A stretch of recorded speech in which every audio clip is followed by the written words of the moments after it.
ngayon kasi parang marami tuloy ang lumalabas ng mga balita kung ano talaga ang naging nangyari dito kay Yusek Cabral dahil nga sa mga pangyayari ito, Sen. Oo. Pero base sa paglalahad mo, Nelson, parang gusto niya talagang pumunta sa lugar na yun eh. Bumalik ka eh. Una, tama ba yung sinabi mo na binawalan sila ng pulis sapagkat mapanganib yung lugar na yun? So, umalis nga. Opo. Tapos sabi mo, bumalik uli. So, ibig sabihin, parang gusto niya pumunta talaga sa lugar na yun. Oho eh. Pangalawa, napansin ko, sabi na bagit mo kanina, bumalik yung driver para balikan siya, di ba? Opo, kasi sabi ni, iwanan mo ako pero balikan mo rin ako. Oo nga, pero hindi ba niya hinintay na dapat tatawag? O, balikan mo na ako. Di ba dapat may... Ay, usually ganun mo eh. Hindi ba dapat tatawagan ka? O, balikan mo na ako rito. Nasaan ka na? Tagal-tagal mo naman. Ayun nga. Opo. So bakit kagad bumalik yung driver nang wala pang pasabi? Mga isang oras daw po Isang ito. oras sa pagitan, nagpakarga daw siya ng gas eh, di ba? Yun ang mayroon pa istorya Oo nga, ganun. pero di ba karaniwan, hihintayin mo yung... Tawag ng boss mo. Kasi iwanan mo na muna ako dito. Opo. Di ba pang karaniwan? O, te-text na lang kita. Tatawagan kita. Wala bang ganun?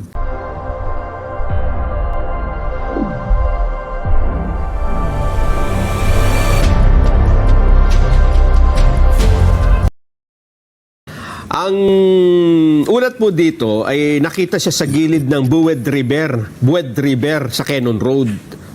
Unay walang malay at hindi ho nagre-respond. Nakuha siya ng mga rumusponde na hating gabi. Nadala pa sa dineklarang patay ng doktor na si Gian Frances Salinas, 12:02 ng hating gabi. Ang driver naman po ni Cabral, ang pangalan ay Ricardio Muñoz Hernandez, siya ang huling kasama ni Cabral. At sa kanyang kwento, binabagtas po nila ang Cannon Road mula Baguio nang magsabi si Cabral na ibaba siya sa Purok Maramal, Sitio Camp 5 sa Barangay Camp 4 alas 3 ng hapon. Nagsabihan niya ito na iwanan lang siya doon. Pero dalawang pangyayari to, Jen, ha? Una ay dumaan sila sa lugar, Oo.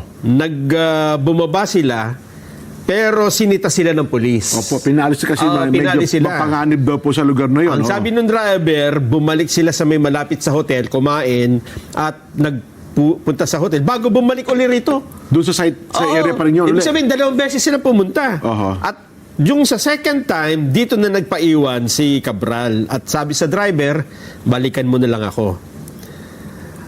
Nung pagbalik niya ng bandang alas 5 na ng hapon, hindi na niya makita si Cabral. Bumalik si Hernandez sa hotel kung saan sila naka-check-in. Wala din daw po doon eh. Kaya bumalik siya sa Cannon Road View Deck kung saan nandun ng Station 8 ng Baguio City Police Office. Humingi na siya ng tulong. Kasi gumabi na eh. Madilim na. At dahil dito tumulong po ang pulis sa paghahanap at doon nga po nakita, doon sa site, sa ibaba, 30 metro mula sa riverbank ang katawan po ni Cabral bandang alas 8 na po daw ito ng gabi. Hindi pa malinaw kung bakit inabot ng 4 na oras bago iniakyat ang katawan ni Cabral sa kalsada. Baka nahirapan. May mga report din na nagsasabi na nahulog si Cabral at ito ang sinusundan ng investigasyon sa ngayon. Ang Office of the Ombudsman ay nag-utos naman na lahat ng gadget, ibig sabihin mga cellphone o kung anumang computer, laptop, ay ingatan. Ito pong lugar kung saan daw po nagpaiwan si Cabral ay isang populated area. May mga tao yan sa palipaligid. Malapit ito sa isang nasirang rock shed at sa rock netting project site na in-inspection ni Pangulong Bongbong Marcos noon kasama si Mayor Benamin Magalong. Iniugnay din hindi na ito, background na ito eh. O yun po ang pangyayari, Sen. Oho. So yun. Pero ngayon kasi parang marami tuloy ang lumalabas ng mga balita kung ano talaga ang naging nangyari dito kay Yusek Cabral dahil nga sa mga pangyayari ito, Sen.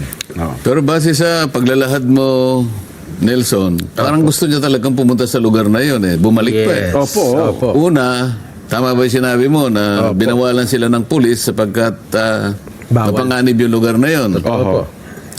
So, umalis nga. Opo. Tapos sabi mo, bumalik uli. So, ibig Bumalik pa. sabihin, parang gusto niya pumunta talaga sa lugar na yun. Oho eh. Pangalawa, napansin ko, sabi na bagit mo kanina, bumalik yung driver para balikan siya, di ba? Opo. Kasi sabi ni, iwanan mo ko pero balikan mo rin ako. Oo nga, pero hindi ba niya hinintay na dapat tatawag? O, balikan mo na ako. Di ba dapat may... Ay, usually ganun ho eh. Hindi ba dapat tatawagan ka? O, balikan mo na ako rito. Nasaan ka na? Ang tagal-tagal mo naman. Ayun nga. Opo. So, bakit kagad bumalik yung driver nang wala pang pasabi? Mga isang oras daw po Isang ito. oras sa pagitan, nagpakarga daw siya ng gas eh, di ba? Yun ang mayroon pang istorya Oo nga, ganun. pero di ba karaniwan, hihintayin mo yung... Tawag ng boss mo. Kasi iwanan mo na muna ako dito. Opo. Di ba pangkaraniwan? Oh, te-text na lang kita. Tatawagan kita. Wala bang ganun? Wala po. Walang ganon, Sen, no? Well, ayaw naman ho nating magbigay ng mas malalim pang komento sa bagay nito. Una, ay ginagalang natin, nirespeto ang pangyayari po dito kay Yuse Cabral. At maaari ay, pag doon, nananangis yung pamilya nila. Ano ha? Ukol sa bagay ito. Pero siyempre, yun nga po ang ating sinasabi, maraming katanungan sa isipan ng ating mga kabayan, Sen, sa pangyayari ito. No? At hindi naman Palagay natin ko, maalis yan. Kasi ang mga katanungan na yan ay patuloy pang dadami siguro. Opo. Dahil alam naman natin, si Yusek Cabral ay dating nagsilbi sa DPWH. Opo. At alam din natin, very sensitive yung kanyang posisyon. Lahat ay mag-agree sa katotohanan na yung kanyang posisyon na yon ay masyadong maraming naglalaman yun ng maraming impormasyon tungkol sa kung paano inilalatag ang mga proyekto ng ating pamahalaan. Kasi DPWH ito, Jen, Nelson. Opo, Yusek for planning po siya. Oho. At hanggang sa maaalala ko, mula nung ako ay naging chairman ng Blue Ribbon Committee, ay talagang halos umiikot sa kanyang opisina yung mga unang katanungan dyan. Opo. Lalo na yung mga proponents ng projects, kung paano nilalatag yung mga tinatawag na, kung paano pinalalaki yung mga pondo, kung paano binabahagi. Talagang yung opisina niya ang nakatutok dyan. Oho, tama. At maliban pa dun sa tinatawag nating mga applications. Siya yung umahawak kasi niyang mga applications. Ganun ho ba? Oho. So siya yung nakakaalam kung ano yung mga coordinates Yun. ng mga project. Oho. Kung talagang gugustuhin niya na sabihin kung nasaan Oho. ang mga coordinates ng lahat ng projects, lalong-lalo na yung pinag-uusapan noon na flood control, siya talaga ang bukod na opisinang nakakaalam ng lahat ng mga sensitibong impormasyon. Nasa opisina po niya yun, no? Ngayon, dahil nga sa kahalagahan ng opisina niya, nung kasagsagan na nagtatanungan tungkol dyan, ay nagbitiw nga siya. Oho. At mula doon ay wala namang masyadong ginawa na yung Blue Ribbon Committee. At marami nga nagtataka, ba't ganon? Oho. Oho. Gayong siya yung pinakamaraming nalalaman dyan, parang wala lang. Oho. Pagkatapos, maraming nagsasabi na nakakuha ng mga impormasyon na maaaring makapagbigay ng kung ano-anong related na Oho. mga ibang tatalakayin at maaaring ma-involve yung maraming tao. Kaya siguro ngayon, kung mo nangyari yan, talagang aasahan mo na babangon ng mas maraming tanong. Opo, marami talagang tanong. Mas maraming tanong ngayon kaysa kasagutan. Oho. Nakakalungkot yung nangyari dyan. Ako, unang-una, dahil kakilala ko naman siya, sa trabaho ko sa Congress noon sa mababang kapulungan hanggang sa maging senador ako, may pagkakataon talaga na nagkakausap sa mga hearing. Opo. Kaya kilala ko naman siya ng personal. Ayun. Oh. Kaya hanggang sa ako'y maging Blue Ribbon Committee, nasama nga siya sa unang mga pagtatanong dahil nga sa sensitibong pwesto niya sa DPWH. Oho. Opo. O ngayon, nangyari nga ito, inaasahan natin na marami talaga yung magdududa Tama.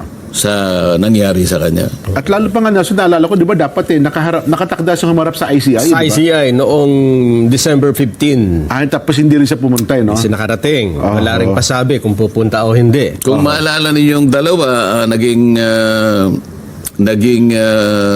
guest natin. Si Kong Lian Libiste po. Si Kong Lian, anak ng aking kumare. Opo. At mula sa kanya, nagsabi siya rito, at dito niya unang inilahad Yes. na meron siyang nakuwang mga sensitibong impormasyon na binigay mismo ng opisina ni Secretary Yusek Cabral, bago pa nangyari Opo. itong pinag-uusapan natin. Opo. At nung hinahanap na rin yung computer, hindi na makita yung computer. Oo. May ganun hong Ngayon, sinasabi mo kanina na may binanggit ang ombudsman na ano sabi niya? Yung mga gadgets Pinapasecure. ay secure. Oho. Yung Cellphone. text. Yan.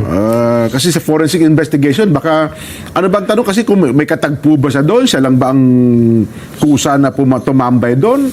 Bakit, ang tanong bakit 2 beses pa siyang bumalik doon sa nabanggit na lugar? Di, bakit ang ombudsman ang nagsabi noon? Siguro ang ombudsman ang nakunan ng reaksyon. Diba dapat pulis? Oo nga, no? Dapat kasi, siguro, yung mga investigador. Opo, yung mga pulis. Kasi kung hahanap ka ng lead, halimbawa, pero ipaalam niya sa mga, mga partido ni Yusek Cabral. Opo. Sa tingin ko, hindi yung ombudsman ang nagpapanukala ng ganun, kundi yung mismong mga investigador na nagsisimula para malaman ang mga katotohanan sa pangyayaring ito. Bagay, Di ba? malamang SOP naman sa mga pulis. Siguro nakunan lang ng reaksyon ng reporter si Ombudsman Rimulya. Ano ha? Pero doon sa punto lang, aspetong legal lang, may epekto ba ito sa kaso, sa kontrobersyal ngayong ating kinakaharap? Kung legal aspect lang po, walang kasi ang tanong nila ngayon, di ba, ano magiging epekto nito sa iskandalo ng flood control? Ang magiging maraming epekto sa tingin ko kasi nga yung sa dami ng mga impormasyon na dapat sana'y nailahad niya o naikwento niya, maaring yung iba ngayon ay hindi na makikita. Ayun. Di ba? Opo. Maaring tamaan naman ng mga impormasyon na yan ay medyo nagsasaya siguro.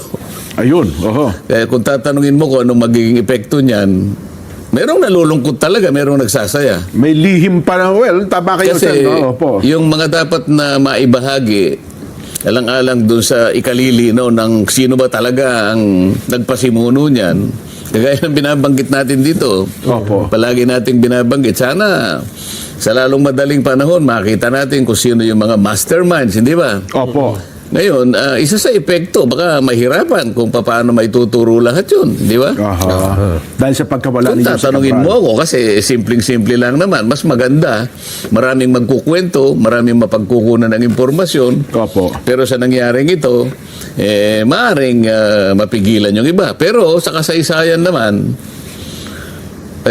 kung minsan, meron tinatawag na yung twist of fate. Opo. Sa ibang pagkakataon, bigla na lang lilitaw naman yung mga ibang... kasi mag-iiwan naman ng bakas lahat Tsak po yun. Di ba? Oho. Hindi naman isang tao lang siguro nakakaalam sa kanyang opisina. Mga ganun.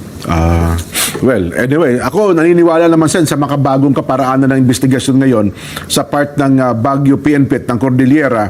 Tsak, magkakaroon ng malalimang investigasyon siguro, Sen. Ano talaga naging dahilan ng naging kamatayan nitong si Jose Cabral? Hindi lamang yung kamatayan niya mismo, kung hindi yung epekto ng pagkawala Ayan, niya. opo, Kasi nga, nawala siya habang hindi pa ganap na natutukoy ang lahat ng dapat matukoy. Oho. Habang naglalaro pa sa isip ng mga mamamayan natin, saan na ba patungo yung mga investigasyon na yan? Ayan, Bakit opo. nangyari itong ganito? Oho. Di ba? Oho. Pero patataka ko na doon sa mga, tama ba yung video footages? Bakit binalot siya ng plastic? Parang Yung parang foil? foil na hindi ko alam eh. Di ba? Ano kayang nangyari doon? No? Ipakita mo nga direct. Ayan, yan, no?